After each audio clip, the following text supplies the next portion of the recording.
அவர் ஒப்பு கொடுத்தார். பிதாவின் சித்தத்தின்படி நம்முடைய பாவங்களுக்காக கிறிஸ்து தம்மையே பலியாக ஒப்பு கொடுத்தார். இந்த பிதாவின் சித்தமும் கிறிஸ்துவின் பலியும் தான் நம்மை நம்முடைய பாவங்களில் இருந்தும் இந்த பொல்லாத உலகத்தினின்றும் நம்மை விடுவிக்க முடியும். கிறிஸ்துவை ஏற்றுக்கொண்டதின் மூலமாக நாம் இந்த பொல்லாத உலகத்தினின்று விடுவிக்கப்பட்டிருக்கிறோம். நாம் இந்த உலகத்துலதான் இருக்கிறோம். ஆனாலும் நாம் இந்த உலகத்திற்குரியவர்கள் அல்ல. இந்த பொல்லாத உலகத்தின் கிரியைகள் நம்மை மேற்கொள்ள முடியாது. அது நம்மை தரையிலே தள்ளி மிதித்து நம்மை அழுத்தி விட முடியாது.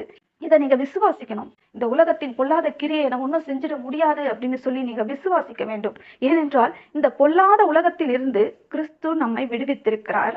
அவர் சாத்தானை தரையிலே போட்டு ஏற்கனவே மிதித்து விட்டார்.